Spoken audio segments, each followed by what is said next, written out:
اکتوبر 2019 میں عمران خان صاحب کو ہٹانے کا فیصلہ جنرل باجوہ کر چکے تھے۔ میں پاکستانی سیاستدانوں کو اوسط درجے کے پاکستانی سے کم عقل سمجھتا ہوں۔ ان لوگوں کو کوئی امتحان دیں جس میں آئی کیو کا ٹیسٹ ہو، ٹاپ 200 لوگ 500 لوگ وہ فیل ہو جائیں گے جو ریاست کو چلا رہے ہیں۔ آپ ذمہ دار کس کو سمجھتے ہیں؟ یعنی آپ کی دور صحیح سب تک ہے، اس کا میں جواب نہیں دے سکتا۔ عمران خان کے آخری جو دورہ تھا، دورہ روس، اس میں ساتھ گئے تھے کور کرنے کے لیے۔ ساتھ جانے سے آپ کیا مراد؟ آپ کہہ سکتے ہیں کہ روس جانے میں ایک رول پلے کیا، لیکن ادروائز حالات تو ان کے پہلے سے خراب تھے۔ جو 2018 کا الیکشن ہے اس میں میری انڈرسٹینڈنگ تو یہ ہے کہ پی ٹی آئی کو کچھ نقصان پہنچایا گیا۔ یعنی پی ٹی آئی کی جو میجورٹی تھی وہ کم کی گئی تھی۔ جی، نواز شریف 2024 کا الیکشن جیتے یا ہارے؟ نواز شریف صاحب کم از کم 18,000 ووٹوں کے پیچھے۔ فارم 45 بھی یہی بتاتا ہے۔ محسن نقوی کی اپنی کیا حیثیت ہے؟ لاہور کے اندر جو کچھ ہوا ترقیاتی کام، ان کا آڈٹ ہونا ہے ابھی، کہ جس بھدے طریقے سے پاکستان کا نام دبو کے آئی ہے، اس کے بعد تو پی سی بی کے چیئرمین کا استعفیٰ بنتا ہے اور وہ آ کے کڑیاں لگا دیں۔ یہ عثمان بزدار صاحب کو نہ ہٹانے کا فیصلہ، آرمی چیف اور اس وقت کے اور باقی لوگ چاہ رہے ہوں اور وہ اسے ہٹانے نہ پا رہے ہوں۔ مجھے آپ کا جواب سن کیسے لگ رہا ہے کہ جیسے میں نے شہباز شریف سے یہ سوال کر لیا۔ بسم اللہ الرحمن الرحیم، فاروق وڑائی شو میں خوش آمدید۔ آج ہمارے جو مہمان ہیں، جرنلزم میں تو انہوں نے بڑا نام کمایا اور خاص طور پہ ہمارے دوست بھی ہیں اور میں ان کو بہت پسند بھی کرتا ہوں۔ یعنی یہ جب بول رہے ہوتے ہیں تو وہ روانی، تلفظ، لہجہ، وہ سبھی چیزوں کی داد دی جائے، انفارمیشن سب کچھ ہوتا ہے اس میں۔ اور پاکستان کے اندر اگر میں یہ کہوں کہ اگر آپ نے الیکشن کو سمجھنا ہے تو آپ ان کے سرویز، ان کے جو الیکشن پہ کی گئی بات ہے اس کو سن لیں تو شاید سمجھنے میں آپ کو بڑی آسانی ہو جائے گی۔ میری مراد جناب حبیب اکرم سے ہے۔ حبیب صاحب، آپ کا بہت شکریہ جناب، آج آپ پوڈ کاسٹ میں تشریف لائے جناب۔ بہت شکریہ فاروق، اور میں اس بات پہ بھی شکر گزار ہوں کہ آپ نے بڑے اچھے لفظ میرے تعارف میں استعمال کیے جن کا میں بہرحال استحقاق نہیں۔ تو یہ بتائیں کہ حبیب اکرم کون ہیں، کہاں سے سٹارٹ ہوئے؟ یہ سوال جب بھی مجھ سے ہوتا ہے تو میں بڑا عجیب و غریب سا محسوس کرتا ہوں، اور میں اپنے اس تاثر کو کبھی بھی لفظوں کی شکل نہیں دے پایا، لیکن اس میں کچھ حجاب سا بھی ہوتا ہے، کچھ شرمندگی بھی ہوتی ہے، اور کچھ منانم کے مندانم کی سی کیفیت بھی ہوتی ہے، یعنی الجھاؤ بھی ہوتا ہے۔ خیر جناب، بالکل پاکستان کے جس طرح عام لوگ ہیں میں انہی میں سے ایک ہوں۔ کوئی ایسا فیملی بیک گراؤنڈ نہیں کہ جس کے بارے میں کہا جائے کہ جناب آبا میرے ہیں تو فلاں کتابوں میں بھی ان کا ذکر ہے، تاریخ میں بھی ذکر ہے۔ بالکل سادہ سے محنتی لوگ جو گھروں میں جس طرح سب پاکستانی ہیں، تو اسی طرح کے گھر سے میرا تعلق ہے، سرگودا سے۔ اور سرگودا کا بھی ایک گاؤں ہے چک نمبر 36 جنوبی، تو وہاں میرے دادا، میرے پردادا اور ان کے والد بھی وہیں پہ رہتے تھے جب چک بندی ہوئی تھی 1903 میں، تو اس وقت وہ وہاں پہ آئے تھے سیالکوٹ سے۔ تو بہرحال میرا جو پلنا بڑھنا ہے وہ سب کا سب سرگودا شہر میں ہوا، اور گاؤں جو ہے وہ آنا جانا رہا۔ جس طرح اس زمانے میں ایک بات، ایک معمول تھا کہ آپ جیسے میرے والد اگر سرگودا میں رہتے تھے تو ہر چھٹی کا دن جو تھا وہ ان کی بھی خواہش ہوتی تھی اور ہمارے دادا کی بھی خواہش ہوتی تھی کہ ہم سارے گاؤں جائیں۔ تو گاؤں ہمارا کوئی 16-17 کلومیٹر دور تھا وہاں سے، سرگودا سے۔ تو پھر جب تک میرے دادا رہے تو ہم پھر گاؤں میں آنا جانا، یعنی مجھے میری زندگی کا ایک حصہ آپ کہہ لیں گے، ایک دیہاتی اور ایک شہری۔ ٹھیک ہے، تو تعلیم وغیرہ کہاں سے حاصل کی، کیا پڑھا؟ تعلیم فروخ میری گنڈے دار سی تعلیم ہے۔ اس کی وجہ یہ ہے کہ 12ویں جماعت تک تو مسلسل پڑھا، ٹھیک ہے، اس کے بعد پھر مسلسل نہیں پڑھا، اس کے بعد پھر اپنے کام دھام میں لگ گئے۔ ظاہر ہے ایک میں کو بہت خوشحال خاندان سے نہیں ہوں، تو ایسا نوجوان جس کو اپنی فیس کا بھی دھیان ہے، پڑھنے کا بھی دھیان ہے، گھر کا بھی دھیان ہے، تو وہ ظاہر ہے پھر تعلیم اس میں ثانوی حیثیت اختیار کر جاتی ہے ترجیحات میں، تو فوری طور پر پیسہ کمانا یا اس کی اہلیت پیدا کرنا اہم ہو جاتا ہے۔ ٹھیک ہے، تو پھر اس کے بعد میں سعودی عرب چلا گیا۔ سعودی عرب میں جا کے وہ سارے کام کیے جو آج پاکستانی وہاں کرتے ہیں، کہ بس جو بھی مزدوری ملی وہ کر لی، جی جو بھی مزدوری ملی کر لی، اور اس کے بعد پھر وہاں پہ بھی تھوڑا بہت کچھ بہتر کر لیا، ڈرائیور کے درجہ فضیلت پہ بھی فائز ہوئے، یہ میں سارے کام کیے۔ نہیں، آپ نے جب ایک دن بتایا نا کہ میں نے باقاعدہ ٹرک ڈرائیوری کی، جی، تو میں بڑا حیران ہوا۔ یہ آپ نے ایک محفل میں ایسے بات کر دی، میرے ذہن میں رہ گئی یہ بات۔ تو یعنی یہ یہ کیا نوبت آئی کہ بس روزگار کے لیے روزگار کرنا کے پڑی؟ لیے، روزگار کے لیے ظاہر ہے اس طرح کا کام کوئی شوق سے تو نہیں کرتا، مشکل کام ہے، مشکل کام ہے کافی، اور شوق ہو تو کمال ہے، پھر کام نہیں شوق ہو تو کمال ہے۔ تو کتنی دیر یہ کیا؟ میں نے 6-7 سال یہ کام کیے مختلف قسم کے، 6-7 سال جی، لیکن اور اسی دوران پھر میں پڑھتا بھی رہا، اور پہلے بی اے اور پھر ایم اے کیا اور پھر LLB کیا، تو وہ سارا کچھ پرائیویٹ ہی رہا۔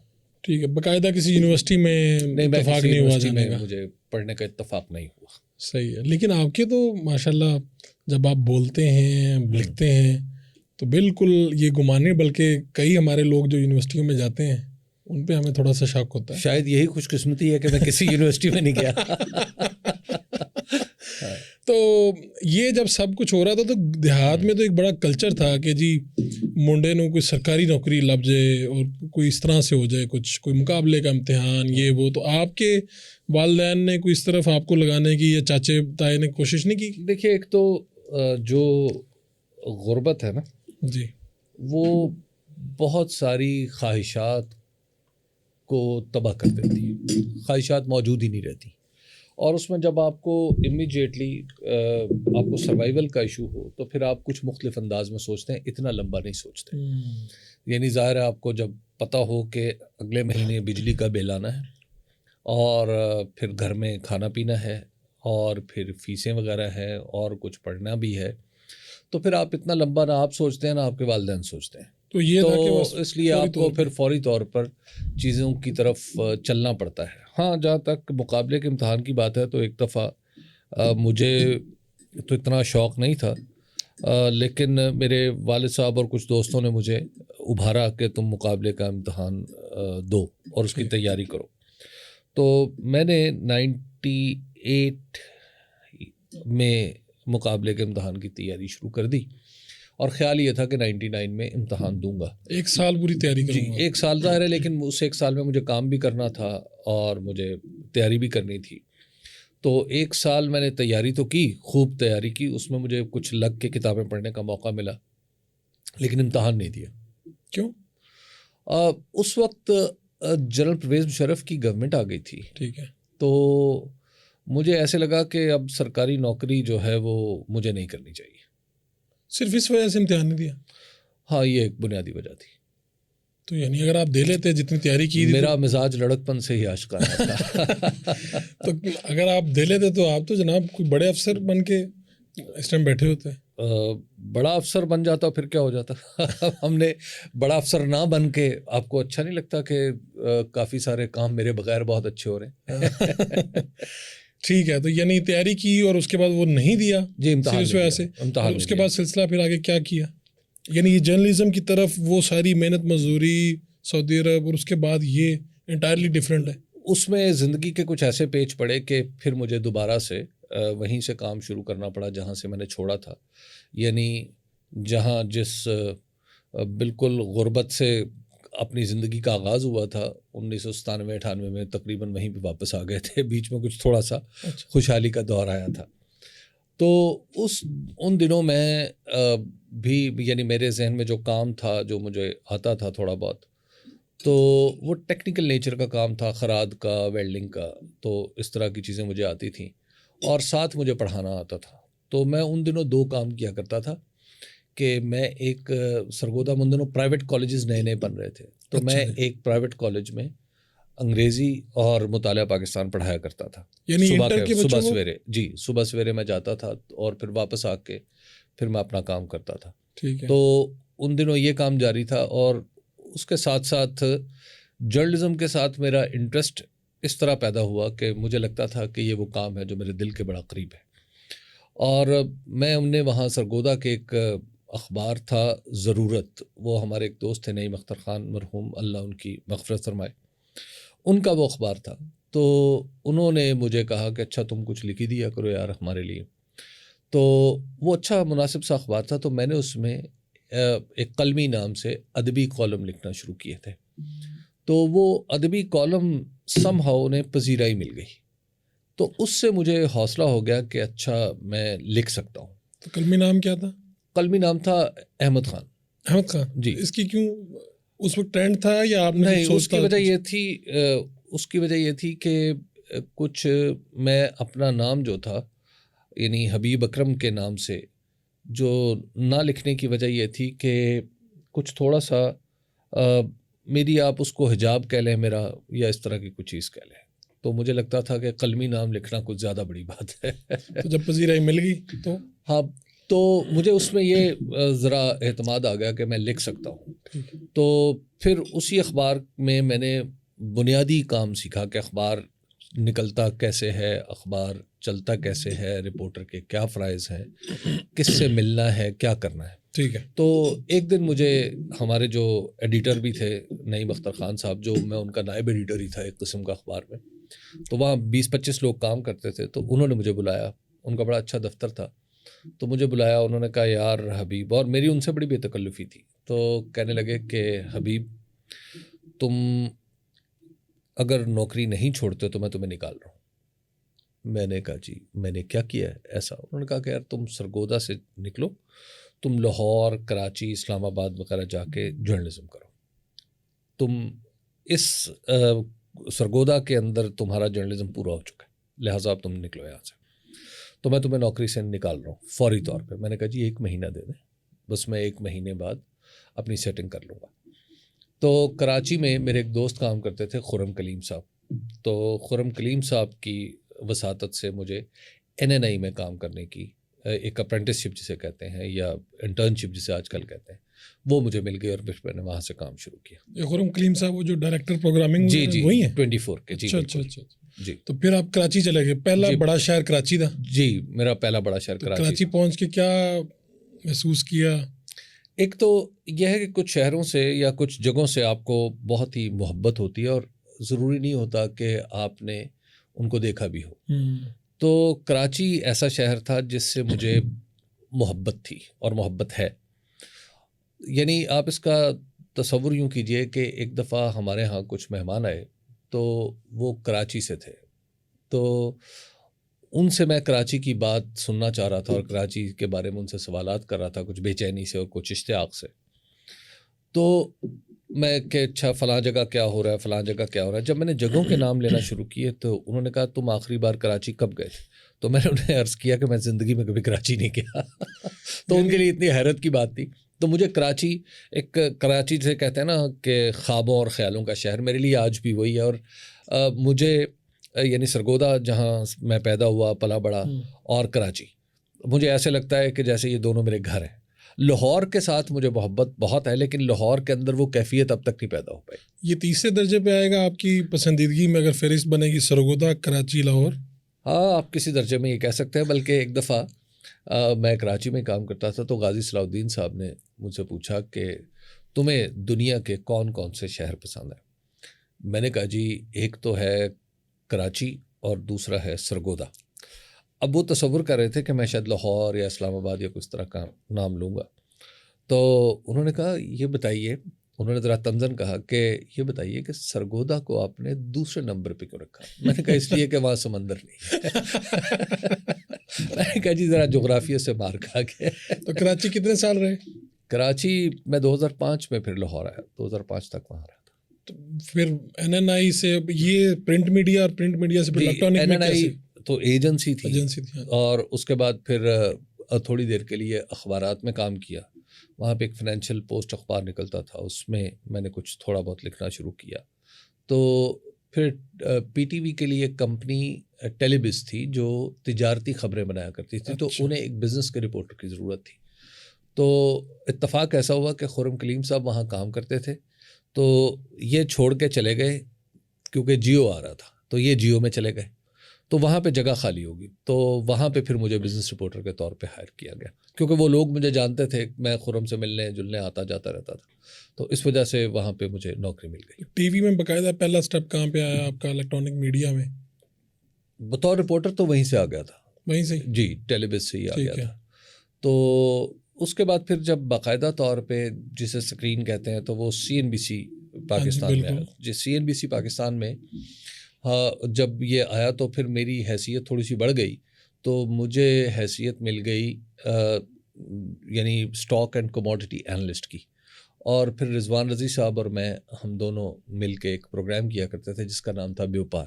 تو وہ بزنس کمیونٹی میں کافی دیکھا جاتا تھا پروگرام، کیونکہ کموڈیٹیز کا تھا اور اسٹاکس کا تھا. تو یہ آپ کا اپنا یعنی میلان تھا، رجحان تھا اس طرف، جیسے وہ تجارت کی خبریں پھر اس کے اوپر، کہ یہ بس چلتے چلاتے پہنچ گئے؟ دیکھیے سیاست میں دلچسپی میری کبھی بھی ختم نہیں ہوئی، یعنی اور میرا خیال ہے یہ کسی بھی پاکستانی کی جو معیاری دلچسپیوں کی اگر کوئی فہرست بنائی جائے تو ان میں سیاست بھی آئے گی. اچھا، میرے لیے سیاست ہمیشہ سے درجہ اول میں رہی ہے، اور معیشت، میں ان کو سیاست اور معیشت کو ایک دوسرے سے الگ نہیں سمجھتا. تو جب میں معاشی کام کر رہا تھا تو اس میں پولیٹیکل چیزیں بھی میں ڈالا کرتا تھا. مثال کے طور پہ جب میں اسٹاک انالسٹ تھا، تو اسٹاک مارکیٹ کا انالسٹ تھا، تو مجھے بہت سارے لوگ یہ کہا کرتے تھے کہ ہم تمہاری گفتگو اس لیے سنتے ہیں کہ اس میں سیاست کا پہلو بھی تم شامل کرتے ہو، کہ ملکی سطح پہ یہ ہو رہا ہے تو اس کو اسٹاک ایکسچینج سے کیسے جوڑا جا سکتا ہے. تو اس لیے میری جو سیاست کو دیکھنے کی عادت تھی وہ تو ہمیشہ سے تھی، لیکن بہرحال میرا کام سیاست پہ نہیں تھا. تو اس کے بعد پھر میری شعوری کوشش یہ تھی کہ میں سیاست کی طرف آؤں، لیکن اس میں مجھے آتے آتے پھر کافی ٹائم لگا. تو یہ جب آپ کراچی میں تھے اور یہ سارا کام چل رہا تھا، تو اس وقت کیا حالات تھے ایم کے ایم اور باقی، اور کراچی آج سے بہتر تھا یا بدتر تھا؟ کیا اب آج اگر آپ جائزہ لیں؟ اگر آپ مجموعی طور پر دیکھیں تو پورا پاکستان ہی روبہ زوال ہے. اس میں آپ کسی ایک شہر کو الگ نہیں کر سکتے. کراچی کسی بھی ٹرینڈ کو لیڈ کرتا ہے. اگر کراچی میں زوال آیا ہے تو پھر پورے پاکستان میں کچھ عرصے بعد آ جائے گا. کراچی میں بہتری آئی ہے تو پھر پورے پاکستان میں کچھ بہتری آنا شروع ہو جائے گی. تو کراچی ظاہر ہے روبہ زوال ہے. کراچی میں حالات بد سے بدتر ہوتے چلے جا رہے ہیں. اس لیے میں سمجھتا ہوں کہ جو کراچی کے اثرات ہیں وہ پورے پاکستان پر آتے ہیں. تو کراچی کی طبیعت خراب ہوگی تو پورے پاکستان کی طبیعت خراب ہوگی. کراچی کو دیکھیے، کراچی کو ایک چھینک آئے گی نا تو پاکستان کو زکام ہو جائے گا. اس لیے ہم نہ اس شہر کی اونرشپ لیتے ہیں، نہ اس کو وہ اہمیت دینے کے لیے تیار ہیں. بالخصوص ہمارے جو ریاستی ڈھانچے کے اندر بیٹھے ہوئے پنجابی شاونسٹ لوگ ہیں، وہ یہ تھوڑا سا زیادہ ہے. وہ جی آپ کی اپنی زبان میں بعد میں آپ کہتے ہیں زیادہ ہو گیا تھوڑا. جی کوئی زیادہ نہیں ہوا. میں اس بات پہ بالکل یکسوں ہوں. میں ایک پنجابی، میں پنجاب سے تعلق رکھنے والا ہوں. میری پنجابیت میں تو کوئی شک نہیں ہے. بالکل نہیں ہے. تو بس پھر ٹھیک ہے. جب ایک نجیب الطرفین پنجابی یہ بات کر رہا ہے تو اس کے آپ کو یہ لگتا ہے کہ یہ جو لوگ بیٹھے ہوئے ہیں ریاستی ڈھانچے کے اندر بیٹھے ہوئے پنجابی شاونسٹ، ان کی وجہ سے، پنجابی متعصب، ان کی وجہ سے کراچی پیچھے ہے. جی کراچی پیچھے. انہی کی وجہ سے مشرقی پاکستان آج بنگلہ دیش ہے. انہی کی وجہ سے خیبر پختونخوا میں اور بلوچستان کے اندر بے چینی ہے. تو یعنی جتنے بھی پاکستان کے مسائل ہیں سبھی کے وہ ذمہ دار ہیں. بھائی سب سے زیادہ ہے نا، اور سب سے طاقتور ہیں. صحیح ہے. کمزور پہ تو آپ الزام نہیں ڈال سکتے نا، طاقتور بھی ڈالیں گے. تو جب آپ سب یہ مزدوری، پڑھائی یا مقابلے کے امتحان، یہ وہ، تو آپ کے شہر میں بھی تو کہیں نہ کہیں سیاست ہو رہی ہوگی. تو آپ کی دلچسپی کس طرف تھی؟ کیا تھا کوئی زمانہ طالب علمی اگر کہہ لیں یا جو بھی کہیں اسے؟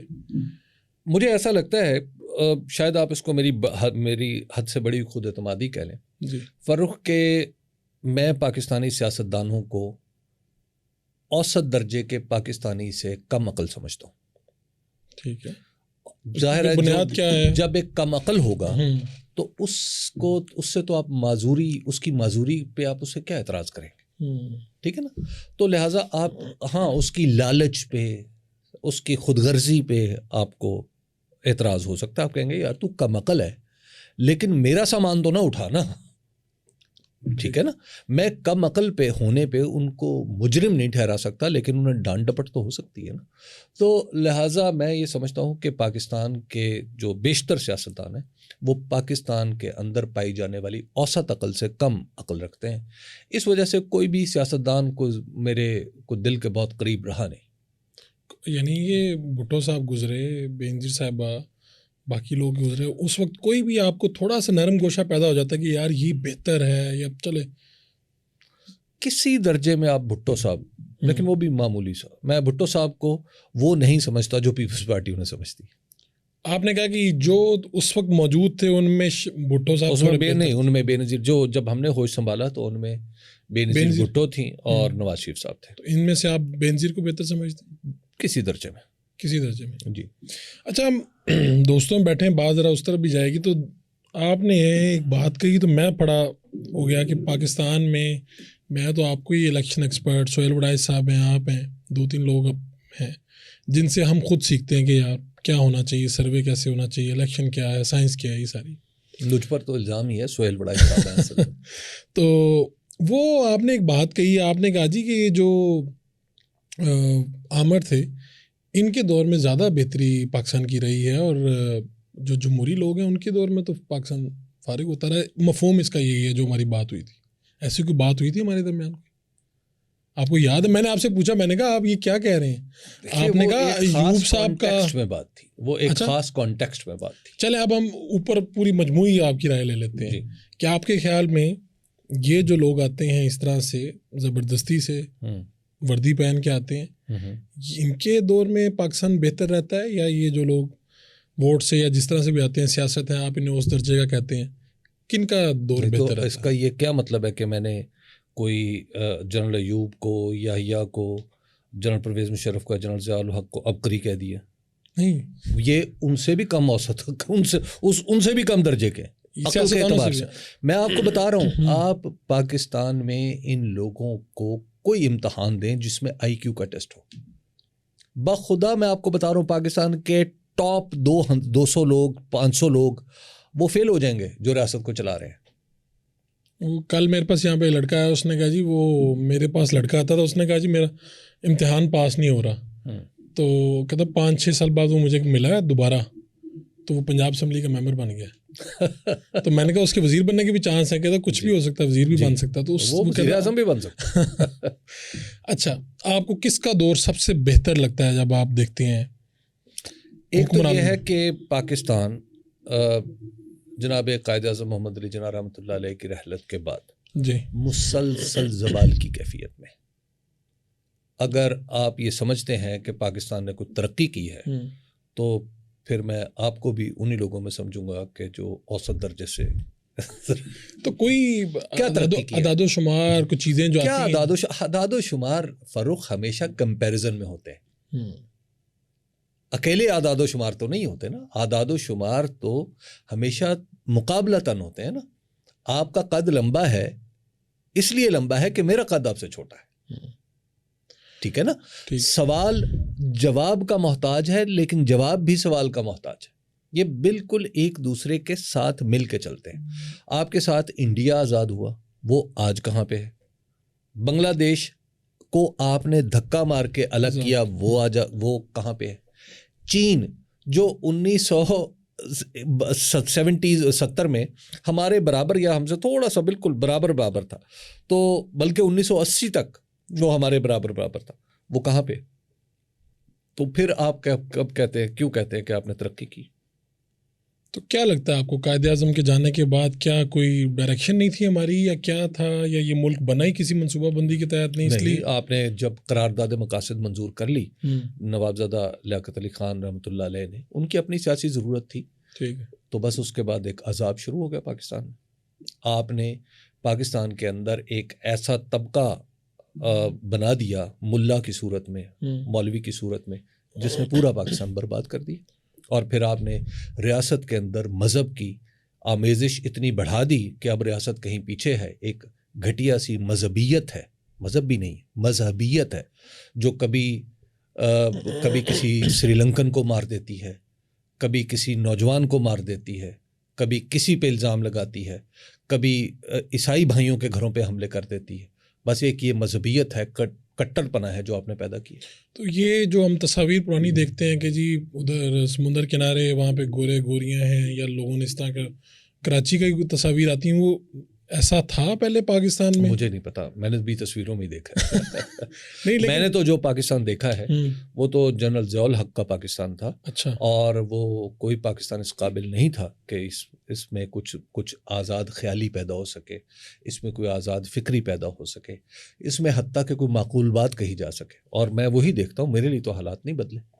تو یعنی آپ کو شعور جب تھا تو تب ضیاء الحق صاحب جی کا سورج تھا، جی انہی کا سورج تھا اور آب و تاب سے چمک رہا تھا. تب ضیاء الحق صاحب کے بعد کون سا ایسا دور آیا جب آپ کو لگا کہ یار اب ذرا چیزیں بہتر ہو گئی ہیں، حالات بہتر ہیں، کہنے کی آزادی ہے، سوچنے کی آزادی ہے، پاکستان بہتر ڈائریکشن میں جا رہا ہے، تھوڑا سا فیل آ جاتی ہے، چاہے بعد میں جا کے خواب ٹوٹ گیا ہو؟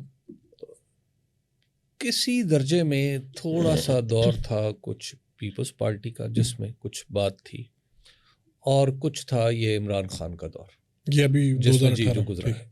ادروائز تو مجھے لگتا ہے کہ ضیاء الحق کی حکمران ہے. تو ضیاء الحق کے دور میں تو ہر قسم کی پابندیاں تھیں، یعنی اب صحافت آج سے کل لے نہیں کے ہے. سب. نہیں تو آج کل نہیں ہے. اچھا آپ نے چونکہ عمران خان کا دور کہا تو مجھے تو وہ تب بھی نظر آتی میرے ہے. سوال کا تو آپ نے بڑے اچھے طریقے سے آپ نے اوائڈ کر دیا اس کو. نہیں آج کل بھی ہیں پابندیاں، میں تو مان رہا ہوں آپ اتنی کے ہی سامنے ہے بیٹھے جتنی ہیں. ضیاء الحق کے دور میں تھی. آپ نے ضیاء الحق کو آج کے دور کو برابر کر جی دیا. اور میں نے کبھی دور کو مختلف سمجھا ہی نہیں. یہ وہی ہے پابندیاں، یہ ضیاء الحق کا دور ہے ضیاء الحق کا دور ہے جب تک موجودہ. یہ مکمل طور پر ختم نہیں ہوگا. صحیح ہے. تو آپ بڑی آسانی سے چیزیں کہہ جاتے ہیں. ہم نے تو دیکھا کہ بہت سے لوگ ہیں جو ٹی وی پہ بیٹھے ہیں، ان کو روک دیا جاتا ہے، چیزیں کر رہے ہیں. تو آپ کو بھی کبھی کوئی روکا گیا؟ کچھ کہتے ہیں لوگ کہ آپ یہ بات کیوں کر رہے ہیں؟ کیونکہ سبھی باتیں پسند تو نہیں آتی اور آپ زیادہ تر اس طرح کی کر رہے ہیں باتیں. 2-4 دفعہ پریشرز آئے ہوں. تو میں نے معافی مانگ لی.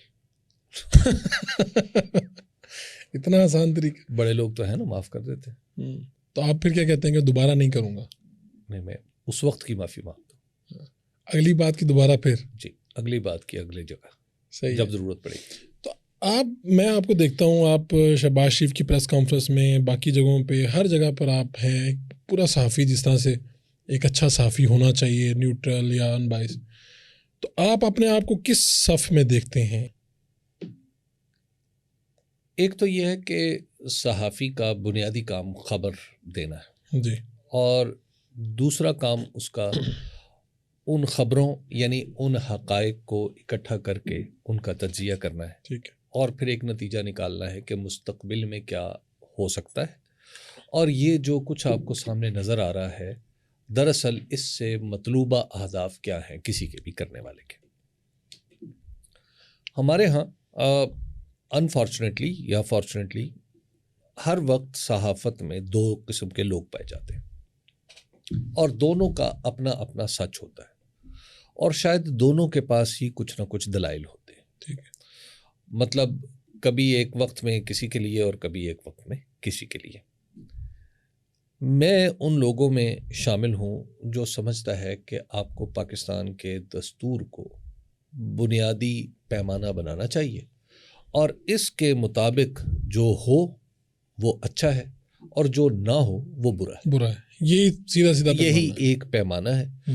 اور پھر اس کے یعنی یہ تو ہے وہ پیمانہ جو لکھا ہوا ہے، لیکن اس سے بھی ایک بڑا اور بنیادی پیمانہ ہے، وہ ہے پاکستان میں عام آدمی کی رائے جو الیکشن کی صورت میں ڈھل کے آتی ہے سامنے. یہ 2 پیمانے ہیں، تیسرا کوئی پیمانہ اپنی سمجھ پہ آتا نہیں. تو اس کا مطلب ہے کہ جب عمران خان کا ایگزٹ ہو رہا تھا اور وہ اسمبلی توڑ رہے تھے، قاسم سوری اور یہ سارا، تو اس وقت تو آپ بڑے دکھی ہوں گے کہ یہ صحیح سٹیپ نہیں لیا ان لوگوں نے. میری رائے اس پہ بالکل الگ ہے. میرا خیال یہ تھا کہ عدالت کو یہ فیصلہ مان لینا چاہیے تھا کہ جب اسمبلی توڑ دی گئی تھی. تو ضابطہ تو یہ بھی ہے کہ جب وہ وقت آ جائے تو اس وقت، لیکن میں اس میں سمجھتا ہوں، میں اسمبلی کے اندر ہونے والی کاروائی کے اندر عدالت کی مداخلت کا قائل نہیں ہوں. ٹھیک ہے. یہ میرا استدلال ہے، لیکن بہرحال سپریم کورٹ کا حکم میرے استدلال پر غالب ہے. لیکن یہی دیکھیں نا کہ جب وہ موقع آ جائے اور وہ پھر اسمبلی کو رول بیک کر رہے ہیں، تو اس وقت دیکھیے آپ الیکٹریٹ کے پاس جا رہے تھے نا. یہ تو نہیں کہہ رہا تھا نا کوئی کہ اس وقت جناب حکومت میری ہے. تو اگر آج یہ موقع آ جائے کہ شہباز شریف کے خلاف پوری تحریک کھڑی ہو جائے، تحریک عدم اعتماد آنے لگے، اور وہ بھی اسی طرح کا، اگر آج وہ بھی الیکٹریٹ کے پاس جائیں تو میں اس بات کا حامی ہوں. آپ تب بھی کہیں گے کہ کورٹ کے پاس نہ جائیں، کورٹ کے پاس پارلیمنٹ کے اندر جو بھی ہو قبول ہے، جو بھی ہے وہ قابل قبول. تو اس کا مطلب ہے کہ آپ یہ آرٹیکل 6 کی جو کاروائی ہے عارف علوی، قاسم سوری، اس کے اوپر بھی آپ کی رائے ہے؟ اچھا، یہ مذاق ہے. یعنی خود ہمارے قانونی سٹرکچر کے اندر، ہمارے جورسڈکشن کے اندر بھی ایک مذاق ہے. یہ محض ایک سیاسی نعرہ ہے ہاں پاکستان میں جب قانون کو توڑنے مروڑنے پہ آئیں تو آپ ضیاء الحق کو آپ معاف کیجیے گا ذوالفقار علی بھٹو کو پھانسی پہ بھی لگا سکتے ہیں. تو اگر توڑ مروڑ کے دھکا شاہی کر کے کچھ کرنا ہے تو کر لیں, ورنہ جورسڈکشن, قانون, دستور اس بات کی اجازت نہیں دیتے کہ وہ معاملہ جو عدالت میں جا کے ایک دفعہ سیٹل ہو چکا ہے آپ اسی معاملے کے اوپر آپ آرٹیکل 6 لگا دیں. اور دستور کے اندر اختلاف آپ کے اور میرے درمیان ہوتا ہے, ججوں کے درمیان روزانہ کی بنیاد پہ ہوتا ہے, تو کیا آرٹیکل 6 لگا دیں گے؟ دستور کی تفہیم ہے, میرے خیال میں یہ ہے, آپ کے خیال میں وہ ہے. حتمی فیصلہ کرنے کا حق عدالت کے پاس ہے, عدالت نے فیصلہ کر لیا, میں غلط تھا, میں نے سر تسلیم خام کر دیا, تو بس کہانی ختم. اس پہ آرٹیکل 6 کیوں لگنا؟ ہم میں سے تو شاید کوئی بھی اس حق میں نہیں ہوگا کہ پاکستان تحریک انصاف پہ پابندی لگے, لیکن جب آپ یہ دیکھتے ہیں کہ خاص طور پہ کوئی پارٹی اس طرح کرتی ہے, جس طرح IMF کو روکنا, پھر وہ آڈیوز باہر آنا, چیزیں آنا, اس طرح کے عمل کو کیا دیکھتا ہے؟ محترمہ بے نظیر بھٹو کی زندگی اور وہ زندگی جو انہوں نے اپوزیشن میں گزاری ہے اس کا مطالعہ کر لیں. تو آپ کہتے ہیں کہ اگر وہاں پہ ہوتا رہا ہے تو ٹھیک ہے, ابھی بھی ہو جائے. دیکھیے اصولی طور پہ اگر میں آپ کو عرض کروں, پاکستان میں بیرونی ملک سے سیاست میں مداخلت میں بالکل گناہ سمجھتا ہوں. ایک تو یہ بات آپ سمجھ لیں, لیکن دوسری ایک اور حقیقت ہے جس کو سمجھنا چاہیے, وہ یہ ہے کہ آج کی دنیا میں فاروق شہباز صاحب یہ بات بھول جائیں کہ کوئی سیاسی معاملہ آپ کا مقامی معاملہ ہے. اوکے, پوری دنیا میں آپ جب اقوام متحدہ سے کے پاس ان کے جو چارٹرز ہیں, ان کے جو دیگر معاہدات ہیں, کنونشنز ہیں, کووننٹس ہیں, جب آپ وہ پڑھتے ہیں نا تو آپ کو اندازہ ہوتا ہے, جن کے اوپر پاکستان نے بھی سائن کر رکھے ہیں, کہ سیاسی معاملہ, اندرونی معاملہ زیادہ دیر تک رہتا نہیں ہے. ٹھیک ہے, کیونکہ جو دنیا کا تجربہ ہے کہ جب کسی ملک کی اندرونی سیاست ایک خاص حد سے باہر نکل جاتی ہے تو وہ ملک جنگ کی طرف مائل ہوتا ہے. یورپ نے اور ویسٹ نے یہ 2 جنگیں عظیم لڑنے کے بعد سیکھا ہے.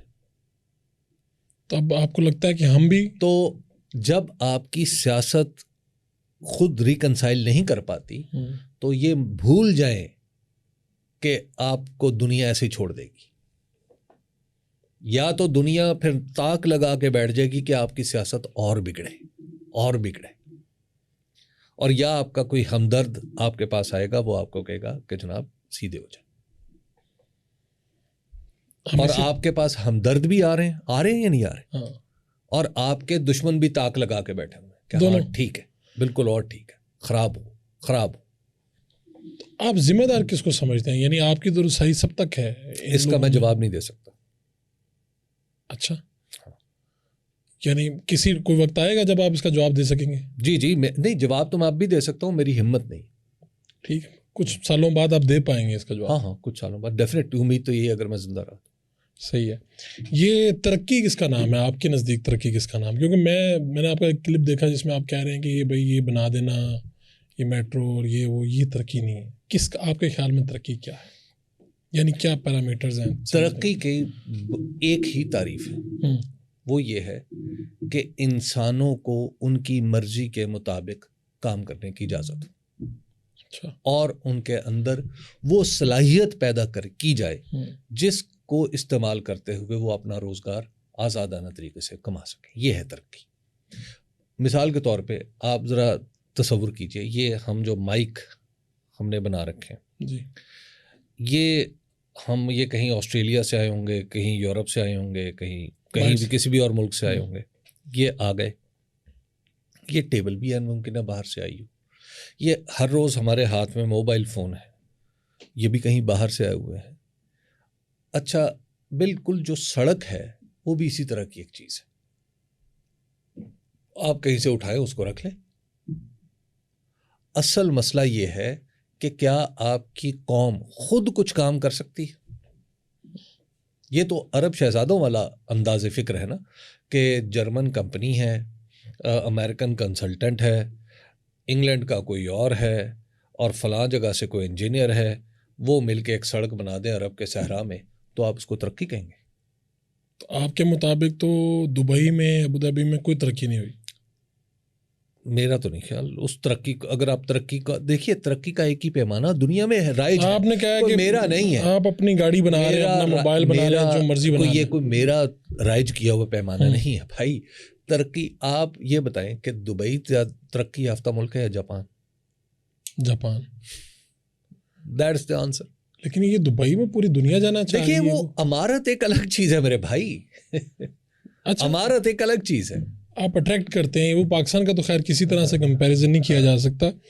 آپ عمران خان کے آخری جو دورہ تھا، دورہ روس، اس میں ساتھ گئے تھے کور کرنے کے لیے؟ جی، ساتھ جانے سے آپ کی کیا مراد ہے؟ ساتھ جانے سے مراد کوریج کے لیے آپ نے عینی شاہد ہیں، دیکھا وہاں؟ جی، وہاں پہ عینی شاہد ہوں، لیکن میں یہ بات واضح کر دوں کہ اس کے پیسے حکومت نے نہیں دیے تھے، اس کے پیسے میں اس وقت جس ٹی وی کے ساتھ کام کرتا تھا انہوں نے برداشت کیے تھے، رہنے کے بھی اور ٹکٹ کے بھی، تو یہ اور کھانے کے بھی۔ تو یہ لوگ کہتے ہیں کہ بھئی اصل میں جو آخری تابوت میں کیل تھا وہ تھا دورہ روس، اور وہ جو بڑا کروشل ٹائم تھا، روس یوکرین کی جنگ اور معاملات، اور پوٹن کے ساتھ تب اس وقت اس طرح سے کوئی بندہ کھڑا نہیں ہو رہا تھا، عمران خان گیا اور یہ آخری کام ہوا۔ آپ اس کو کس طرح سے دیکھتے ہیں، اس تاثر کو؟ دیکھیے، عمران خان صاحب کا پرابلم روس یس تھا، آپ کہہ سکتے ہیں کہ روس جانے میں ایک روس نے اس پورے میٹرکس میں ایک رول پلے کیا، اس میٹرکس میں اس کی ایک ویلیو تھی، جی، لیکن ادروائز حالات تو ان کے پہلے سے خراب تھے۔ آخری اکتوبر 2021 سے ہو گئے، اکتوبر 2021 سے خراب ہو گئے۔ نہیں، یہ تو حالات خراب ہوئے تھے نا۔ میری معلومات یہ ہیں کہ 2019 میں اکتوبر یا نومبر 2019 میں عمران خان صاحب کو ہٹانے کا فیصلہ جنرل باجوہ کر چکے تھے۔ 2019 میں؟ جی ہاں۔ اور ہٹایا بعد میں کتنے مہینے؟ وہ بیچ میں کووڈ آ گیا تھا۔ جی، تو کیا یعنی اتنی جلدی عمران خان کے مداح جو جنرل باجوہ، اس کی وجہ یہ ہے ان کا دل بھر گیا اتنی جلدی؟ نہیں، عمران خان صاحب وہ کام کر رہے تھے جو وہ آج کھل کے کہہ رہے ہیں۔ عمران خان صاحب دراصل پاکستان کے اندر جو پاور ایکویشن ہے اس کو چینج کر رہے تھے۔ ٹھیک ہے، تو اس کے کیا عملی اقدامات کیا تھے، کن سٹیپ سے نظر آنا شروع ہوئے؟ کئی طریقے تھے، اس کی کئی چیزیں تھیں۔ مثال کے طور پہ وہ کہہ رہے تھے کہ آپ پاکستان کے اندر ویلتھ کریشن کریں، اور پاکستان کے اندر خود انہوں نے، بلکہ آپ کو یاد ہوگا کچھ انہوں نے، ایک تو کووڈ آ گیا، اور کووڈ میں ان کے اوپر بہت زیادہ پریشر تھا کہ ملک بند کر دیں، انہوں نے اصرار کیا اور اپنا فیصلہ نافذ کروایا۔ ٹھیک، اس کے بعد یہ کچھ چھوٹی بات نہیں ہے پاکستان کے پاور سٹرکچر میں کہ فیصلہ میں کروں گا۔ اس کے بعد عثمان بزدار صاحب ایک مسلسل ایک کانٹا تھے جو دل یزداں میں کھٹک رہا تھا، بار بار کہا جا رہا تھا انہیں۔ پھر تیسری بات یہ تھی کہ جو عمران خان صاحب نے بہت سارے ایسے کام کرنا چاہے جو ان کے لیے جنرل باجوہ کے خیال میں وہ درست نہیں تھے، وہ پاکستان کو زیادہ کھلا کرنا چاہ رہے تھے، زیادہ اوپن کرنا چاہ رہے تھے عمران خان صاحب، کہ آپ کو یاد ہوگا وہ بار بار بات کرتے تھے ہم سیاحت سے اتنا پیسہ بنا سکتے ہیں، ہم یہ کر سکتے ہیں، ہم وہ کر سکتے ہیں۔ جی، تو وہ بھی ایک مسئلہ تھا۔ تیسرا تھا کہ بہت سارے لوگ جو ان کے پاس آتے تھے خود کو تجربہ کار کہتے تھے اور خود کو کہتے تھے کہ ہم آپ کو بتاتے ہیں کہ یہ ہے، تو عمران خان صاحب انہیں کہتے تھے کہ یہ جو آپ کہہ رہے ہیں یہ ساری قیاس آرائیاں ہیں، فیکٹس پہ مجھ سے بات کریں۔ یہ طاقتوروں کو کہتے تھے؟ جی، اور ان کو یہ بڑا برا لگتا تھا کہ ہمیں آگے سے کہہ دیتے ہیں کہ جی، تو یہ ساری، بلکہ وہ یہ بھی کہتے تھے آپ کو نہیں پتا، عمران خان صاحب کہتے تھے بہت سارے لوگوں کو، تو یہ ساری جس پہ لوگ بنا کے باہر آتے تھے۔ تو یہ ساری باتیں عمران خان کی اقتدار سے جانے کی وجہ بنی؟ جی، یہ ساری آہستہ آہستہ بلڈ ہوتی چلی جا رہی تھی، وہ تو بیچ میں کووڈ آ گیا، اس لیے اقتدار بچ گیا ان کا، اس لیے تھوڑی دیر کے لیے اقتدار بچا ان کا۔ نہیں تو یہ سب ساری جب ایکسرسائز ہو رہی تو اس سے پہلے بھی ایک ماحول بنا تھا، یعنی عمران خان صاحب کو لایا بھی تو گیا نا، نواز شریف صاحب کو آؤٹ کیا گیا، باجوہ صاحب نے پہلے اپنے ایک باس کو آؤٹ کیا، دوسرا نیا باس خود سلیکٹ کیا، یہ سارا معاملہ ہوا نا۔ آپ کے خیال میں باجوہ صاحب کے اندر یہ صلاحیت اور قابلیت تھی کہ وہ عمران خان صاحب کو سیاست پڑھاتے، سکھاتے، اور عمران خان صاحب جو ہے وہ وزیر اعظم بنتے؟ آفرین ہے، آج باجوہ صاحب کہاں ہیں؟ انہوں نے راستہ تو دکھایا۔ اگر وہ اتنے ہی سیانے تھے تو آج باجوہ صاحب کہاں ہیں؟ باجوہ صاحب نے تو اپنا ٹینیور دیکھنے تھے اور اس کے بعد نکل جس گئے. کا پورا بھروسہ ٹینیور پہ ہو آپ اسے اس کی بات کو کہہ رہے ہیں. تو آپ کے خیال میں یہ جو سارا سین بنا, ججز نے فیصلے دیے نواز شریف کے خلاف, مانیٹرنگ جج بنے, یہ وہ سب کچھ یہ آٹو میں پہ ہی اس ہو رہا وقت تھا. ان کے بڑا خلاف تھا ان کے. دیکھیے جب تک نہیں, آپ یہ سمجھتے ہیں کہ یہ سب کچھ سپریم کورٹ خود ہی کر رہی تھی یا کوئی پریشر تھا کہیں پہ پیچھے؟ مجھے ایسا لگتا ہے کہ پریشر نہیں تھا, شاید سپریم کورٹ خود ہی کر رہی تھی سب کچھ یہ مانیٹرنگ جج ہونا, یہ ہونا, ان کو لوگوں کو بلا لینا. وہ ضیاء صاحب تھے, واجد ضیاء صاحب, وہ دھندراتے پھرتے تھے, بڑا ماحول بنا ہوا ظاہر ہے تھا. عدالت کے زور پہ تھے. تو اس میں آپ کو لگتا ہے کہیں پہ کوئی بھی ہو اسٹیبلشمنٹ سکتا ہے کچھ ہو, لیکن اتنا نہیں. دیکھیے فاروق شہباز صاحب, ہم نا بعض اوقات چیزوں کو ان کی اصل سے بڑھا کے دیکھتے ہیں, ٹھیک ہے, اور پھر ایک غلط نتیجہ اخذ کر لیتے ہیں. جیسے ہم نے عمران خان کی فارمیشن میں باجوہ کو امپورٹنٹ رول دے کے عمران خان کا رول کم کر دیا ہوا. تو بھائی آج باجوہ کہاں ہے؟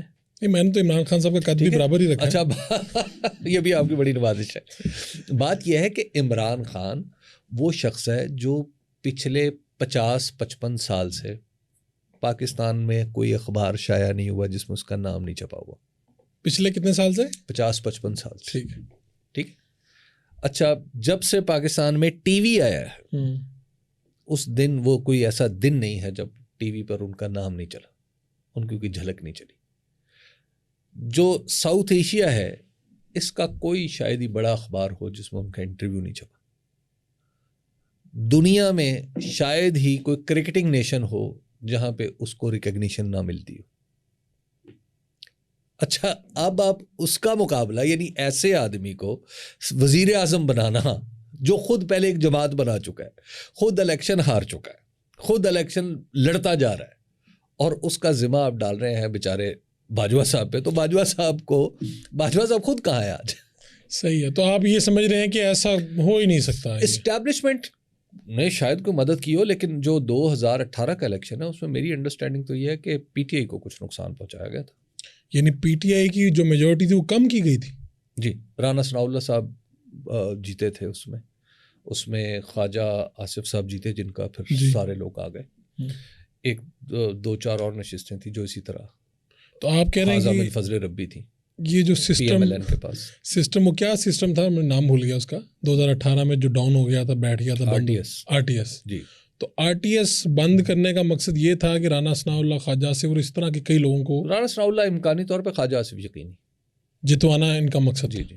تو پاکستان تحریک انصاف کو یہ نقصان پہنچا, اور پاکستان تحریک انصاف آنکھیں بند کر کے دیکھتی رہی. بعد میں ان کی حکومت بھی آئی, انہوں نے اس پہ کوئی, وہ تو ان کی بیڈ مینجمنٹ تھی. پتہ چل گیا انہیں کہ ہمارے ساتھ اسٹیبلشمنٹ نے ہاتھ کیا. ان کو پتا تھا. یہ ویسے ایک منفرد تھیوری ہے کہ 2018 تو یہ فیکٹ ہے سب کے سامنے, کہ لوگ تو یہی سمجھتے 2018 میں مینج کر کے ان کو لایا گیا. یار ایک بات بتائیں فاروق شہباز وڑائی صاحب, 2018 کا جب الیکشن ہوا تھا تو اس کے بعد فوری طور پر ایک باقاعدہ ہاہاکار مچی تھی جس میں کہا گیا تھا کہ الیکشن چلی. جی, اور اس پہ کہا گیا تھا کہ ایک پارلیمانی کمیٹی بنے گی, یاد ہے آپ کو؟ اور پارلیمانی کمیٹی کہاں پہ آگے نہیں بنی تھی, ٹرمز آف ریفرنس اس کے طے نہیں ہو پا رہے تھے, یاد ہے؟ ٹرمز آف ریفرنس میں کیا رکھنا چاہ رہی تھی مسلم لیگ نون؟ وہ یہ رکھنا چاہ رہی تھی کہ جو پری الیکشن دھاندلی ہے, یعنی ہمارے جو لوگ ادھر ادھر ہوئے وہ بھی شامل کریں, اس کی تحقیق کو بھی الیکشن کی تحقیق کا حصہ بنایا جائے. اور جو پی ٹی آئی تھی وہ کہہ رہی تھی کہ آپ ایسا نہ کریں, آپ جس دن الیکشن ہوا ہے اور نتائج کی تیاری کو آپ کھول لیں, جہاں دل چاہتا ہے کھول لیں. یہ تھا اصل بنیادی فرق. اچھا جی, مسلم لیگ نون نے کہا جی کہ ہم تو یہ نہیں کریں گے, نہیں مانتے. ٹھیک ہے, چلیے وہ بات ختم ہو گئی. اسی پارلیمنٹ سے ایک حکومت نے جنم لیا جس کے وزیر اعظم کون تھے؟ جناب شہباز شریف صاحب. بعد میں جی, ایوان میں اپوزیشن بھی نہیں تھی, پی ٹی آئی بھی نہیں تھی. 16 مہینے آن جناب نے حکومت فرمائی. تو آن جناب اور ان کے ساتھ دیگر آن ہائی جناب, یہ اگر الیکشن کھول لیتے ان کو روکنے والا تھا. جو بند ہو رہی ہے پارلیمنٹ کا ٹائم ختم ہو رہا ہے, حکومت پاکستان ڈیفالٹ ہونے جا رہا ہے, وہ یہ کھولتے ہیں. مجھے آپ کا جواب سن کے ایسے لگ رہا ہے کہ جیسے میں نے شہباز شریف سے یہ سوال کر لیا. نہیں, تو مجھے بھی کئی مرتبہ ایسا لگتا ہے جیسے آپ مجھے یہ بتائیں کہ بھائی 16 مہینے کی گورنمنٹ تھی, آپ کی بات درست ہے, ان کو یہ کھولنا چاہیے تھا, کرنا چاہیے تھا, کرنا چاہیے تھا. ٹھیک ہے, نہیں کیا. کیوں؟ آپ نے کہا کہ نہیں, ایک سیکنڈ, کیوں نہیں کیا؟ اس کی وجہ یہ ہے کہ اس الیکشن میں کوئی خرابی آپ تلاش نہیں کر پا رہے تھے. یعنی وہ اتنے صاف شفاف. یہ میں آپ کو بربنائے اطلاع عرض کر رہا ہوں. اچھا, میں تھوڑا سا آپ کے جتنے تو میرا تجربہ نہیں ہے, لیکن میرے بھی کچھ لوگوں سے تعلقات ہیں. تو جو لوگ ممبر صوبائی اسمبلی یا قومی اسمبلی بنے یا امیدوار تھے اس وقت ساؤتھ پنجاب سے, ادھر سے, تو ان لوگوں سے مجھے ملنے کا موقع ملتا رہا. ٹھیک ہے, ان لوگوں کو اسٹیبلشمنٹ کے لوگ آ کے دھمکاتے تھے. اس وقت محکمہ زراعت اگر آپ کو یاد ہو, اس سے پہلے لوگوں کو نااہل کیا گیا. حنیف عباسی کو سزا ہوئی. کمر الاسلام راجہ کی بیٹی اور بچہ ان کی چھوٹے, وہ کیمپین چلا رہے تھے, وہ اندر تھے. بہت سے لوگ نااہل ہو گئے. وہی پری الیکشن والی بات کر رہے ہیں. میں دیکھیے عرض کر دوں تو یہ پری الیکشن, جس طرح اگر میں آج کہوں کہ پاکستان تحریک انصاف پہ 2024 کے الیکشن سے پہلے ان کے گھروں پہ چھاپے ہوئے یا امیدواروں کو آگے پیچھے کرنے کی کوشش کی گئی, اسی طرح سے نون لیگ کے ساتھ ہوا. لیکن آپ یہ بات ماننے کے لیے تیار نہیں. بڑی سادہ سی بات عرض کروں جی, یہ پری الیکشن کیا ہوا یہ آپ جانے اور بڑے لوگ جانے. صحیح ہے, اپنا یہ دھندا نہیں. ٹھیک ہے, آپ کہتے ہیں الیکشن. بھائی الیکشن کا مطلب اپنے نزدیک یہ ہے کہ ووٹ ڈالے گئے اور ووٹ گنے گئے بس. ٹھیک ہے, آپ ووٹ ڈالنے اور ووٹ گننے میں کوئی خرابی بتا دیں. مجھے ایک دفعہ مسلم لیگ نون کے بڑے جید صاحب نے کہا تھا, انہوں نے کہا تھا کہ 2018 میں ہمارے ساتھ زیادتی تو ہوئی, اور پھر خود ہی اگلا فقرہ انہوں نے کہا کہ زیادتی انہی کے ساتھ ہوئی جو زیادتی برداشت کرتے رہے. ٹھیک ہے, بات یہ ہے, بات سمپل سی ہے کہ بھائی اگر کسی کوئی سیاست میں اتنا ہی کمزور دل ہے کہ تھوڑا سا کسی کے کہنے پہ وہ اپنی جگہ بدل لیتا ہے تو پھر اسے سیاست میں تو نہیں ہونا چاہیے نا. تو یہ تو اس کا کام ہے نا. یہ بتائیے کہ یہ عثمان بزدار صاحب کو نہ ہٹانے کا فیصلہ جو, اور پھر خان صاحب کا اصرار بھی تھا اس پہ, اس کی کیا منطق یا وجوہات یا انسائڈ انفارمیشن کیا تھی کہ اتنے پریشر پہ یا آرمی چیف اور اس وقت کے اور باقی لوگ چاہ رہے ہوں اور وہ اسے ہٹانے نہ پا رہے ہوں, ان کی کارکردگی ہے کیا؟ اگر وہ ہٹا پاتے عمران خان صاحب تو شاید ہٹا دیتے, لیکن اس کی وجہ یہ تھی, یہ عمران خان صاحب سے میں نے خود بھی ان سے بات کی تھی, تو انہوں نے مجھے بتایا تھا کہ میری پارٹی کے اندر 3 گروپ تھے, اور اگر میں عثمان بزدار کو ہٹا دیتا, کیونکہ میرے پاس تھن میجورٹی تھی, اگر میں عثمان بزدار کو ہٹاتا تو پی ایم ایل کیو میرے ساتھ نہ رہتی, کیونکہ P M L Q Usman Buzdar کو چاہتی تھی. اچھا, اسی طرح عثمان بزدار صاحب جو ہیں وہ جو جتنے ہمارے ساؤتھ کے سردار وغیرہ تھے جو ظاہر اسمبلی میں بیٹھے ہوئے تھے, ان کا بھی کنسنسس اس بات پہ تھا کہ عثمان بزدار کو ہونا چاہیے, کیونکہ عثمان بزدار ان میں سب سے زیادہ کمزور آدمی تھے اور ان کے کام بھی کر دیتے تھے. تو اگر ان کا خیال یہ تھا کہ اگر میں عثمان بزدار کو ایک دفعہ چینج کرنے کی کوشش کرتا تو پھر ساری چیزیں تلپٹ ہو کے رہ جاتی. اسی وجہ سے انہوں نے وہ کی. تو 2018 سے 3.5 سال جو ان کا عرصہ رہا, اس میں صحافیوں پہ گرفتاریاں, حملے, چیزیں ہوا. لیکن اس وقت میں نے ان سے پوچھا, اچھا, انہوں نے تو اس بات سے انکار کیا. انہوں نے کہا جو سول سائڈ پہ اگر کسی کے اوپر کوئی مقدمہ ہوا ہے باقاعدہ تو شاید وہ ہو سکتا ہے کہ میں اس کی ذمہ داری بھی لے لوں, لیکن جو کسی کو گولی لگی ہے, کسی کو اٹھا لیا گیا ہے, وہ اپنا کام ہے, وہ حکومت سول گورنمنٹ کا اس سے کوئی لینا دینا نہیں. بلکہ مجھے بھی اس کی خبریں اسی وقت ملیں جب یہ ہوا. تو اس وقت وہ کوئی ایکشن نہیں لیتے تھے؟ ان کو بلا کے ایجنسیز والے ان کو پوچھتے نہیں تھے کہ یہ کیا چل رہا ہے, میں وزیر اعظم اور یہ کیا چل رہا ہے؟ بہت سارے لوگ اسی وجہ سے چھوٹے تھے. اچھا, وہ پوچھ لیتے تھے. بس اب اس کہانی کو یہیں پہ روکتا. ایک تو آپ مزیدار کہانی روک دیتے ہیں نا, مجھے ڈر بھی لگتا ہے. شہزاد اکبر صاحب کے ساتھ میں ملا, گفتگو بھی ہوئی, کئی چیزیں انہوں نے بتائی بھی. تو وہ تو یہ بتا رہے تھے کہ میر شکیل الرحمان کے اوپر جو گرفتاری تھی ان کی, وہ سبھی معاملہ جو تھا وہ اس وقت کے جو طاقتور لوگ تھے ان کا بنایا تھا. عمران خان گورنمنٹ کا اس سے کوئی لینا دینا نہیں تھا. میں شہزاد اکبر کی اس بات کو پورا سچ نہیں سمجھتا, تھوڑا بہت تھا. اس کا مطلب ہے کہ سیاسی حکومت اور ان کی دونوں کی منشا تھی, مل کے یہ کام ہوا تھا. نہیں, ایسا نہیں تھا. یعنی سیاسی حکومت انہیں پکڑ نہیں سکتی تھی, لیکن اس بات پہ کہ تھوڑا سا خوش ضرور تھی کہ یار چلو ہو گیا, کر بے شک انہوں نے دیا لیکن چلو اچھا ہوا. مطلب تھوڑا سا خوش ضرور تھی. صحیح. ہاں, اور مطلب یہ تھا جب یعنی دیگر جو صحافیوں کی رہائی کے لیے جو کوششیں ہوئیں اتنی کوششیں ان کے لیے نہیں ہوئی. اس کی وجہ یہ لوگوں کا عام تاثر اس لیے بنا کہ خان صاحب تو الیکشن سے پہلے ہی میر شکیل الرحمان صاحب کے بارے میں جو باتیں کرتے تھے، جلسے میں کہتے تھے کہ میں آؤں گا تو تمہیں چھوڑوں گا نہیں، تو ایک تاثر یہ بن گیا کہ اس میں صرف اور صرف عمران خان تاثر یہ تھا کہ اس میں صرف یہ، لیکن عمران خان صاحب کافی آزاد میڈیا کے حامی، آزاد میڈیا کے حامی ہیں. اچھا، ان کی حکومت میں یہ نہیں لگ رہا تھا، تو مجھے تو آج کی اور ان کی حکومت برابر ہی لگتی ہے. کافی بڑا ناقد رہا ہوں ان کی حکومت کے دوران. تو آپ کو کس سٹیج پہ یہ لگا کہ آپ ان کے اوپر تنقید نہیں بنتی؟ 2021 کے بعد. 21 کے بعد یعنی جو حالات بنے، جو معاملات بنے، اکتوبر 2021 ٹو بی ایگزیکٹ. تو آپ یہ ساری چیزیں دیکھ رہے تھے، تو آپ کو یہ ہے اندازہ کہ اس وقت سندھ ہاؤس میں جو عمران خان صاحب نے آپ کے انٹرویو میں بھی کہا کہ جی 20 کروڑ میں غالباً ایک ایم این اے خریدا گیا، اس طرح ہوا؟ بالکل. 20 کروڑ میں لوگ بک گئے؟ کافی کم میں بھی بک گئے تھے. اس سے کم میں بھی لوگوں نے عمران خان کے خلاف اس لیے، تو عمران خان کے پاس بھی تو وسائل تھے، سب کچھ تھا. ایک تو یہ ہے کہ عمران خان خریدار نہیں ہے کہ اس طرح لوگوں کو پیسے دیں، اور شاید آپ ان سے لے بھی نہیں سکتے اس طرح پیسے، مطلب جو میری انڈرسٹینڈنگ ہے، یا حسن ظن کہہ لیں آپ، اس طرح براہ راست پیسے لے نہیں سکتے عمران خان سے. دوسری بات یہ ہے کہ اس وقت جو پیسے دے رہے تھے وہ کسی کی شہ پہ دے رہے تھے، جو لوگ پیسے دے رہے تھے وہ کسی کی شہ پہ دے رہے تھے. تیسری بات یہ ہے کہ جو عمران خان کی جو گورنمنٹ ہے اس کے خلاف سارے آڈز جو تھے وہ بروئے کار آ چکے تھے.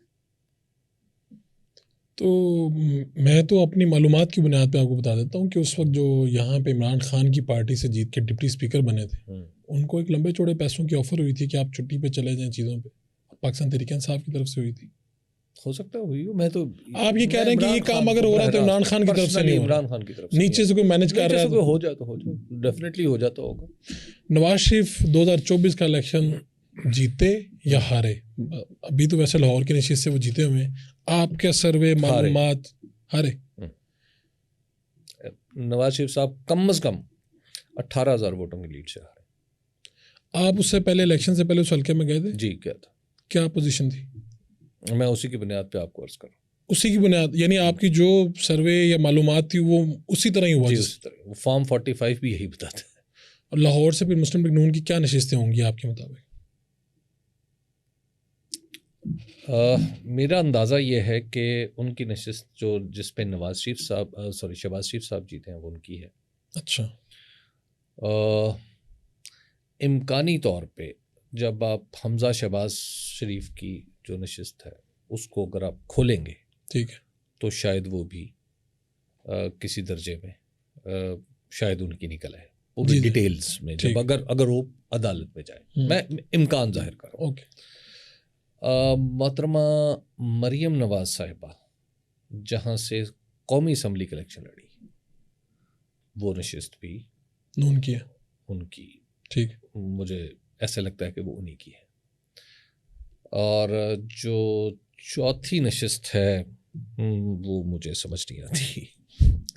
بس اس کا مطلب شریف خاندان کی اپنی نشست نواز شریف کے علاوہ.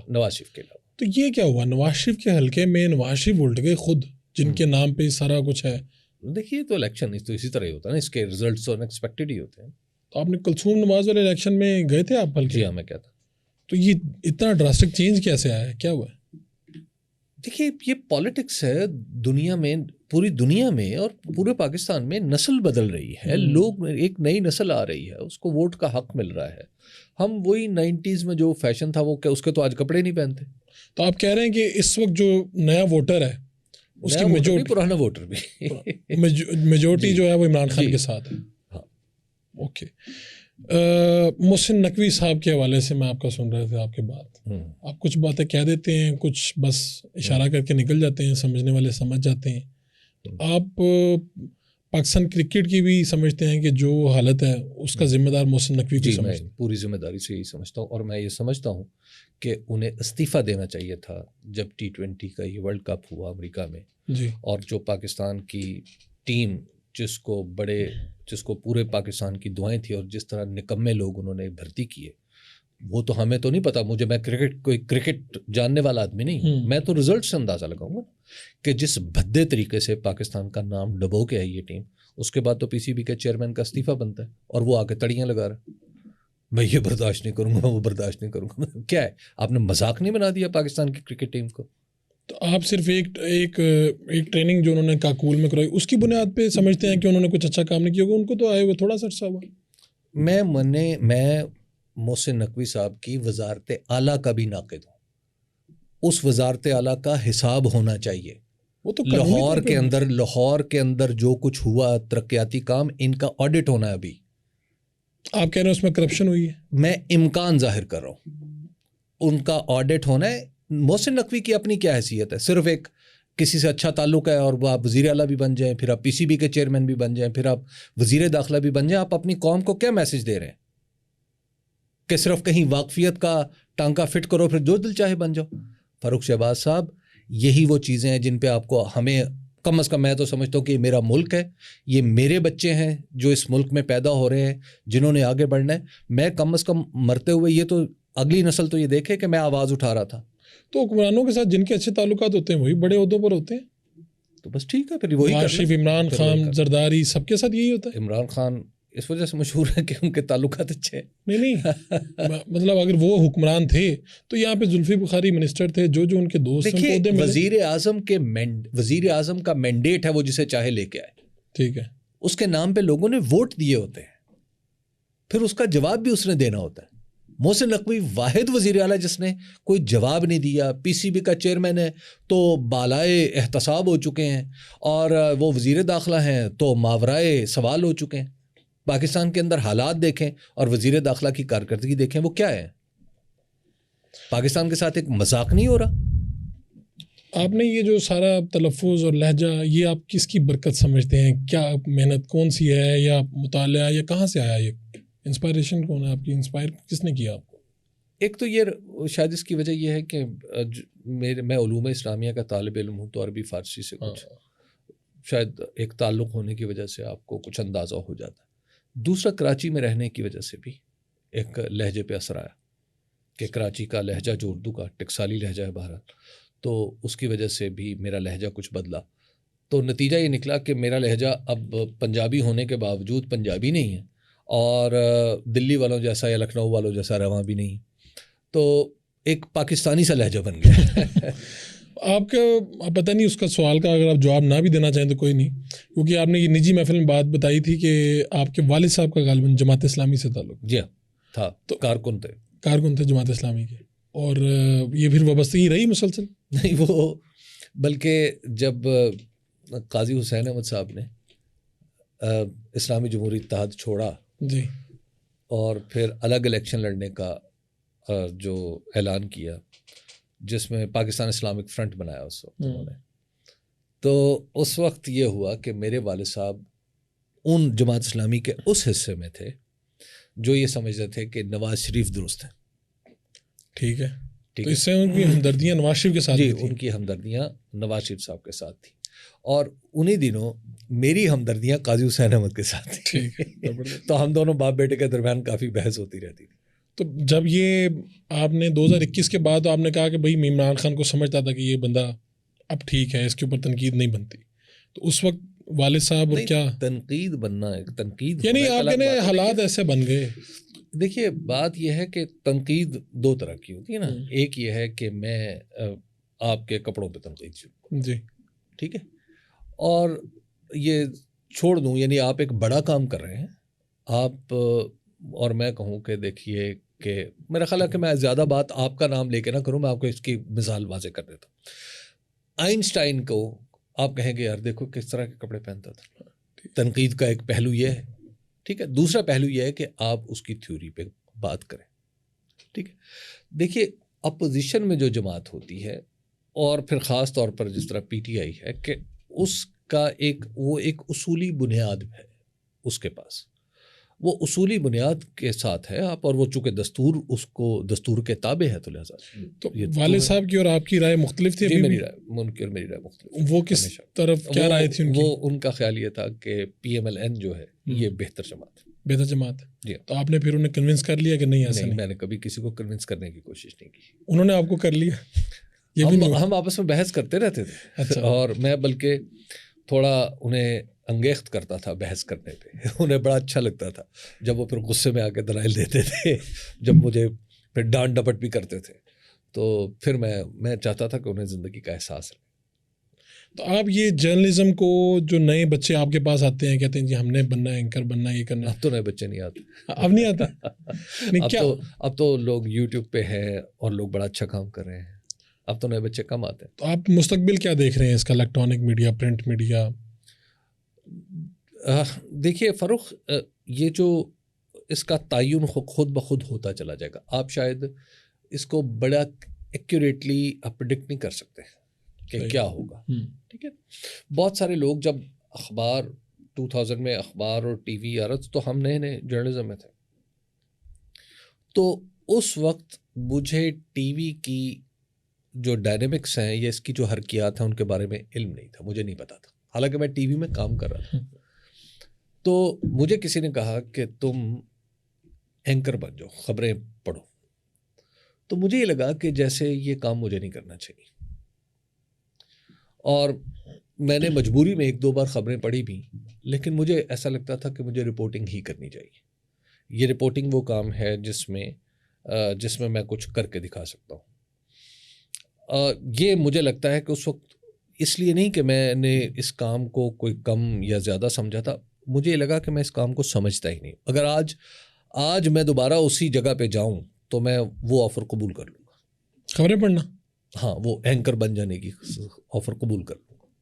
اچھا, اس وقت یعنی اگر میں آج سے وقت واپس جائے تو اس کی کیا, مجھے ایسے لگتا ہے کہ شاید میں اس راستے پہ چلتا تو زیادہ اچھا کام کرتا, اور میں نے کافی سارا وقت جو ہے وہ اپنے کنفیوژن میں ضائع کیا. مطلب ایک وقت یہ تھا کہ میں سوچتا تھا کہ مجھے ٹی وی میں مینجمنٹ کا کام کرنا چاہیے یا اسکرین پہ کام کرنا چاہیے, یعنی یہ بھی میرے لیے کنفیوژن تھا, میں اس کو پوری طرح سمجھ نہیں رہا تھا. تو اب آپ کی کلیئرٹی کیا ہے؟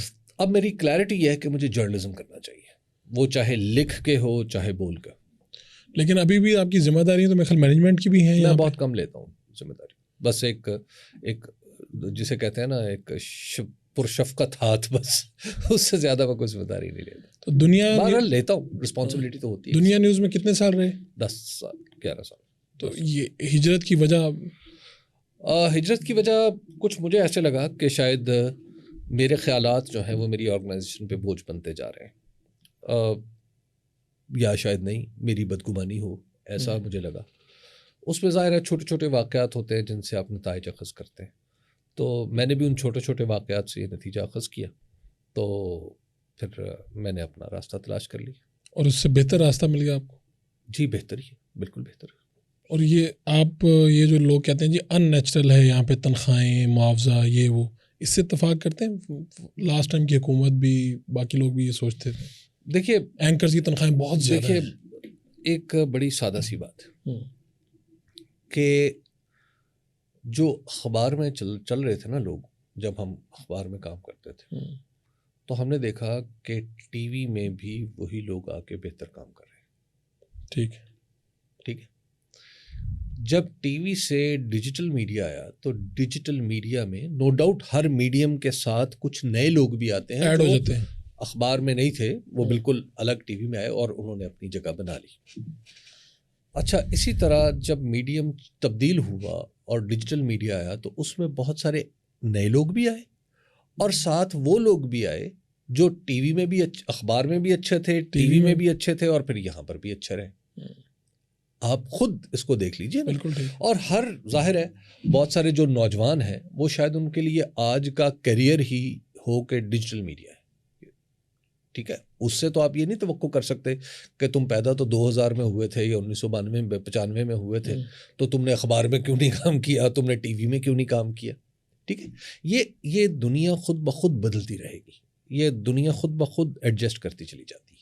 تو اس لیے اس پہ کوئی زیادہ اس کو رائٹلی یا رانگلی پریڈکٹ کرنا میرا خیال ہے کوئی زیادہ اچھی بات نہیں.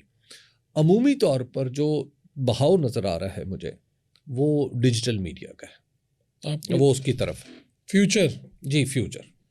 تو آپ کے پسندیدہ اینکر کون سے ہیں جن کا پروگرام آپ دیکھتے ہیں شوق سے؟ اپنے علاوہ ذرا بتائیے گا. میرے جو پسندیدہ اینکر ہیں وہ کامران خان صاحب. اچھا. ان کا میں پروگرام بڑے شوق سے دیکھتا تھا. اور شاہ زیب خانزادہ صاحب، اچھا یہ دونوں ایک ہی ٹائم پروگرام کرتے ہیں، تو پہلے تو میں ٹی وی بدل بدل کے دیکھتا تھا، اور پھر میں نے یہ طے کیا کہ کامران خان صاحب کا براہ راست دیکھتا تھا اور شاہ زیب خانزادہ کا پھر بعد میں یوٹیوب پہ دیکھتا تھا. تو ان دونوں کا مجھے مہر بخاری، مجھے ان کا پروگرام بڑا اچھا لگتا ہے. تو یہ ہیں یہ لوگ. ٹھیک ہے، تو آپ کی کوئی زندگی کی سب سے بڑی خواہش کیا ہے آپ کی؟ خاص نہیں. کوئی خاص نہیں ہے؟ مطلب پوری ہو گئی ہیں آپ کی ساری؟ نہیں، خواہشات کبھی اتنی بڑی تھی نہیں، یعنی کبھی ایسی کوئی خواہش. دیکھیے جو غریب آدمی یا غریب پس منظر سے تعلق رکھنے والے لوگ ہوتے ہیں نا بڑا اچھا، ان کی خواہشات کو بہت عظیم نہیں ہوتی. ان کے ذہن سے روٹی کی فکر نکلتے نکلتے کئی سال گزر جاتے ہیں، اور اس وقت تک پھر خواہشات کی سمجھ نہیں آتی. تو آپ کہہ رہے ہیں آپ کا ٹائم گزر گیا. ہاں، جن دنوں خواہشات ہوتی ہیں ان دنوں روٹی کمانے کا چکر تھا. آپ کا بہت بہت شکریہ جناب، آپ نے وقت دیا، اور امید ہے کہ لوگوں کو گفتگو پسند آئے گی. آپ کو یہ پوڈ کاسٹ کیسا لگا، اچھا لگا، برا لگے، اپنی رائے ضرور دیجیے گا تاکہ ہم اپنی گفتگو کے معیار کو بہتر سے بہتر بنا سکیں. اپنے میزبان فاروق وڑائچ کو اجازت دیجیے. اللہ نگہبان.